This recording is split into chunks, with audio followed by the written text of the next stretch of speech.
all'esame dei cultori. Celotti, una deviazione favorisce Ruud Gullit, ancora l'1-2, Ruud Gullit Van Basten, il pallonetto, l'uscita di dell'Old Trafford è avvolto dalle tenebre dal punto di vista concettuale, dal punto di vista della dentro per Van Basten. Van Basten danza, palla al piede, Ruud Gullit, il tiro e la palla che nel primo alle sue spalle, invece nel secondo tempo ci sono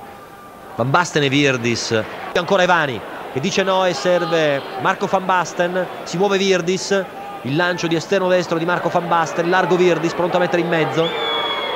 il traversone di Virdis, il controllo all'interno dell'area di rigore, il tiro di Borghi e il gol, 3-0. Non chiude come dovrebbe, ma è difficile star dietro a questi giocatori del Milan che si passano la palla sempre di prima e sono sempre in movimento. Van Basten, il 4-1 sul Napoli in campionato, la gara di andata, una partita passata alla storia per numero di occasioni da rete nell'ambito di una gara di 90 minuti.